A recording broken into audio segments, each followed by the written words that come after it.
रात के 11 बजे है। ट्रेन धीरे धीरे स्टेशन पर आकर रुकती है। राहुल अपने कंधे पर बैग टांगे ट्रेन से नीचे उतरता है। वो कई साल बाद अपने पुश्तैनी गांव आया है। उसके चेहरे पर हल्की खुशी भी है और थोड़ी घबराहट भी। आखिर इतने साल बाद गांव आ ही गया। वो प्लेटफॉर्म पर खड़ा होकर चारों तरफ देखता है। स्टेशन कितना बड़ा लगता था, अब तो बहुत छोटा लग रहा है। जैसे ही ट्रेन जाती है पूरे स्टेशन पर गहरा सन्नाटा छा जाता है। अब सिर्फ हवा की सरसराहट, बिजली के खंभे से आती हल्की भनभनाहट और दूर कहीं कुत्तों के भौंकने की आवाज सुनाई दे रही है। राहुल एक गहरी सांस लेता है। अजीब सा सन्नाटा है। वो जेब से अपना मोबाइल निकालता है। नेटवर्क लगभग नहीं है।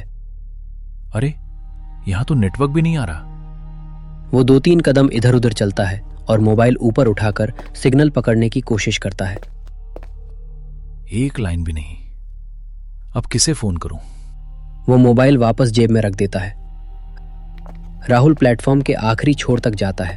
वहां एक पुराना बोर्ड लगा है जिस पर लिखा है शिवपुर स्टेशन। हाँ, यही है शिवपुर। कुछ पल के लिए वो बचपन की यादों में खो जाता है। यही दादा मुझे लेने आया करते थे। मैं तो ट्रेन से उतरते ही दौड़कर उनसे लिपट जाता था। उसके चेहरे पर हल्की मुस्कान आती है, फिर अचानक गायब हो जाती है। इस बार किसी को आने की खबर भी नहीं दी। वो स्टेशन के बाहर जाने लगता है।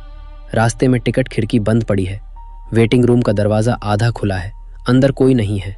एक पुरानी घड़ी 11:05 दिखा रही है। राहुल बाहर निकलते हुए एक बार पीछे मुड़कर पूरे स्टेशन को देखता है। इतना सुनसान।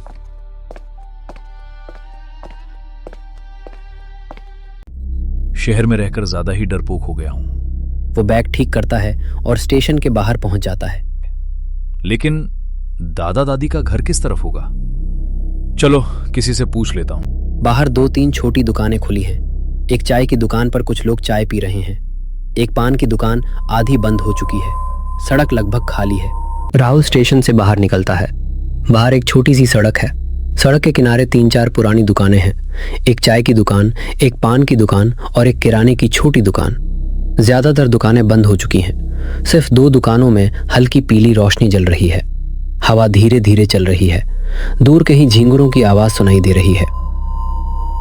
राहुल अपना बैग कंधे पर ठीक करता है और सबसे पहले चाय की दुकान की तरफ बढ़ता है।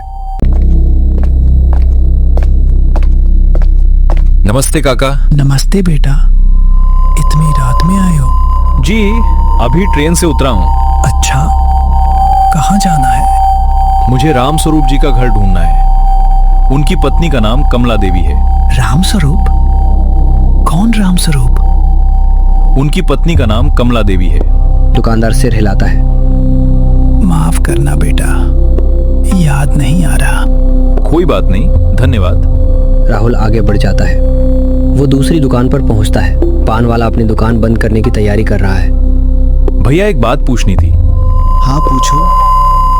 राम स्वरूप जी का घर किस तरफ पड़ेगा? पान वाला कुछ देर राहुल का चेहरा देखता है। तुम गांव के नहीं लगते। पहले यहीं रहता था, फिर शहर चला गया। कितने साल बाद आए हो? लगभग 15 साल बाद। इसलिए पहचान नहीं पा रहे होगे। हाँ, सब कुछ बदल गया है। लेकिन भाई, मुझे भी पता नहीं है। ठीक है, धन्यवाद। राहुल अब थोड़ा परेशान दिखाई देता है। वो सड़क के किनारे खड़ा होकर चारों तरफ देखने लगता है। अजीब बात है, इतने छोटे गांव में भी किसी को पता नहीं। दुकान का मालिक शटर गिराने लगता है। राहुल जल्दी से उसकी तरफ जाता है। भैया, एक आखिरी बार पूछ रहा हूँ। हाँ बोलो बेटा। राम स्वरूप जी, उनका घर कहाँ है?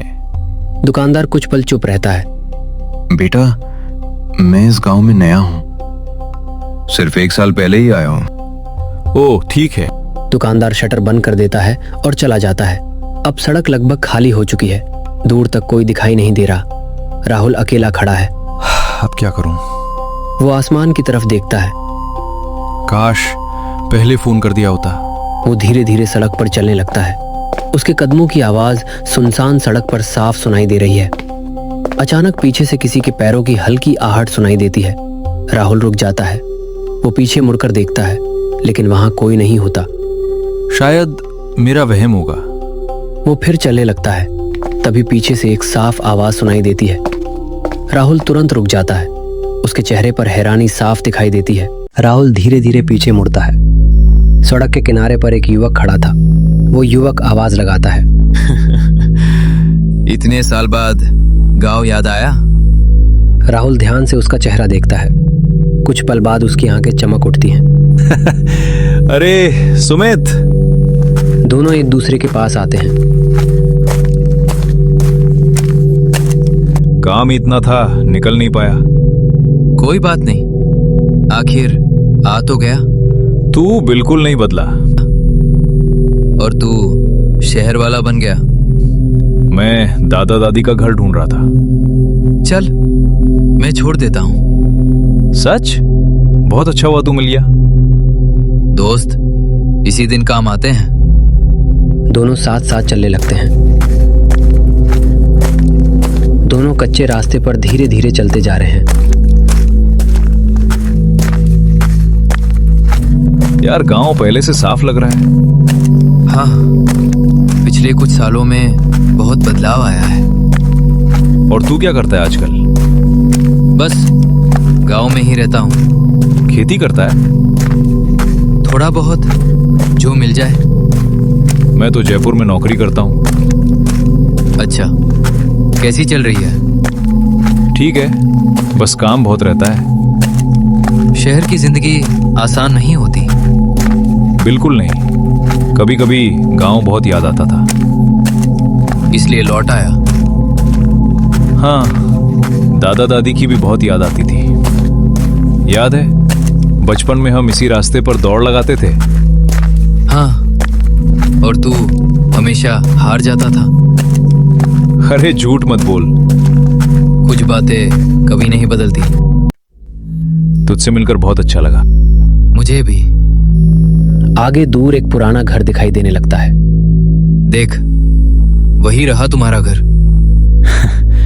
इतने साल बाद फिर से घर। जा, सब तेरा इंतजार कर रहे होंगे। अंदर चलना। नहीं, आज नहीं। कम से कम दादा दादी से मिल तो ले। फिर कभी मिल लूंगा। ठीक है, लेकिन कल जरूर आना। अगर किस्मत ने चाहा तो जरूर मिलेंगे। राहुल उसकी बात पर ध्यान नहीं देता और मुस्कुरा देता है। चल फिर कल मिलते हैं। अपना ख्याल रखना। सुमित मुड़कर धीरे धीरे अंधेरे रास्ते पर चलने लगता है। पीछे मुड़कर देखता है तो सुमित अंधेरे में ओझल हो चुका होता है। इतनी जल्दी कहां चला गया?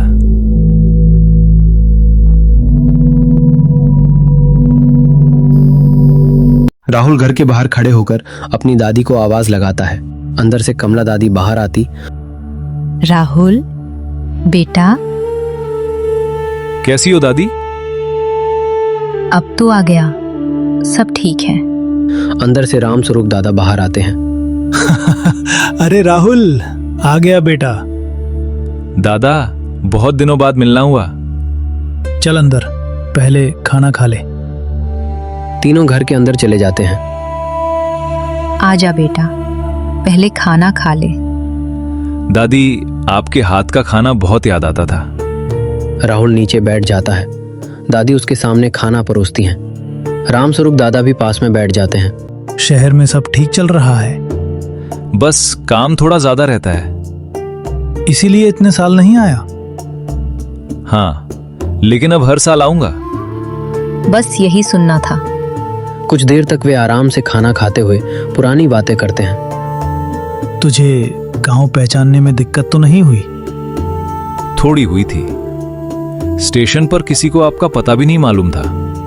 इतनी रात को कौन मिलता बेटा? हाँ, फिर मेरी किस्मत अच्छी थी। कैसे? रास्ते में सुमित मिल गया। दादा दादी के चेहरे की मुस्कान अचानक गायब हो जाती है। दोनों एक दूसरे की तरफ देखने लगते हैं। कमरे में कुछ सेकंड के लिए पूरी खामोशी छा जाती है। क्या हुआ दादा? कौन? सुमित? अरे मेरा बचपन वाला दोस्त। तू उससे मिला? हाँ, अभी थोड़ी देर पहले। उसी ने तो मुझे घर तक छोड़ा है। बेटा सोच समझकर बोल। दादा, इसमें सोचने वाली क्या बात है? हम दोनों पूरे रास्ते बातें करते हुए आए हैं। कमला दादी की आंखों में डर साफ दिखाई देता है। राहुल बेटा, तू सच कह रहा है? हाँ दादी, बिल्कुल सच। दादा गहरी सांस लेते हैं। उनका चेहरा गंभीर हो जाता है। बेटा सुमित अब इस दुनिया में नहीं है। राहुल कुछ पल दादा को देखता है, फिर हल्का हंस देता है। दादा, मजाक मत कीजिए। मैं मजाक नहीं कर रहा। लेकिन मैं अभी उसी के साथ आया हूं। 2 साल पहले लंबी बीमारी के बाद उसकी मौत हो गई थी। नहीं, ऐसा नहीं हो सकता। पूरा गांव उसके अंतिम संस्कार में था। दादा, शायद आप किसी और सुमित की बात कर रहे हैं। नहीं बेटा, वही सुमित, तुम्हारा बचपन का दोस्त। राहुल का चेहरा धीरे धीरे उतरने लगता है। हमने साथ चलकर बातें भी की थी। कभी कभी इंसान जो देखता है वो सच नहीं होता। मैं यकीन नहीं कर सकता। अगर भरोसा नहीं है तो सुबह उसके घर चले जाना। उसकी माँ आज भी वहीं रहती है। बाहर हवा का तेज झोंका आता है। खिड़की हल्की सी हिलती है। राहुल खिड़की की तरफ देखता है, जैसे उसे एक पल के लिए बाहर कोई खड़ा दिखाई दिया हो, लेकिन अगले ही पल वहां कोई नहीं होता। सच क्या है, इसका जवाब मुझे सुबह ही मिलेगा। सुबह की हल्की धूप पूरे गांव में फैल चुकी है। पक्षियों की चहचहाहट सुनाई दे रही है। गांव के लोग अपने अपने काम में लगे हुए हैं। कोई खेत की ओर जा रहा है तो कोई घर के बाहर झाड़ू लगा रहा है। लेकिन राहुल पूरी रात ठीक से सो नहीं पाया। उसके चेहरे पर थकान और उलझन साफ दिखाई दे रही है। राहुल घर से बाहर निकलता है। कहाँ जा रहे हो बेटा? दादा, मैं सुमित के घर जा रहा हूँ। ठीक है, जो सच है वही सामने आएगा। रास्ते में कुछ खा लेना बेटा। मैं जल्दी लौट आऊंगा। राहुल घर से निकल जाता है। वो उसी रास्ते से गुजरता है जहां पिछली रात सुमित उसके साथ चल रहा था। राहुल कुछ पल रुककर उस जगह को देखता है। यहीं हम दोनों खड़े होकर बातें कर रहे थे।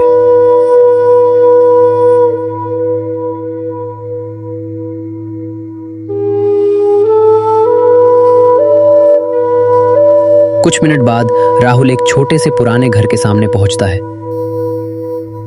कोई है? हाँ बेटा, किससे मिलना है? नमस्ते आंटी, मैं राहुल हूँ। बचपन में सुमित के साथ पढ़ता था।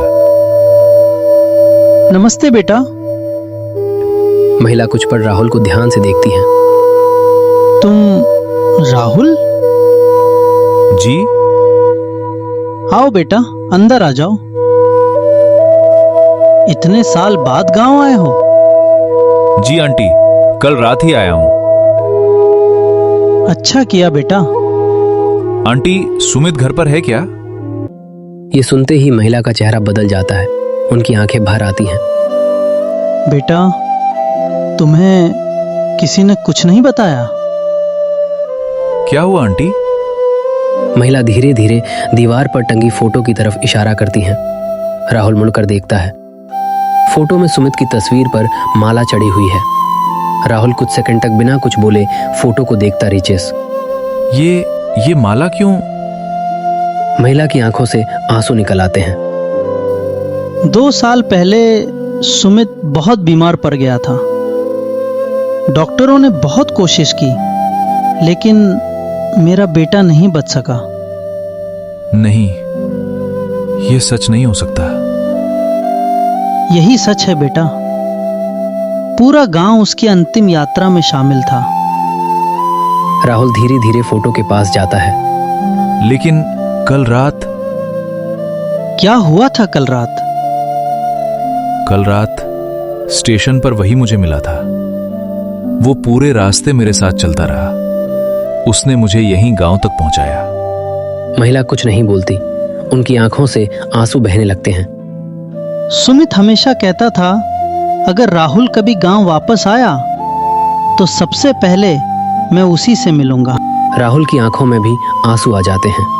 उसे पिछली रात सुमित की मुस्कान, बातें और आखिरी शब्द याद आने लगते हैं। अगर किस्मत ने चाहा तो जरूर मिलेंगे। अब राहुल को उस बात का असली मतलब समझ में आता है। राहुल हाथ जोड़कर सुमित की तस्वीर के सामने खड़ा हो जाता है। अलविदा मेरे दोस्त।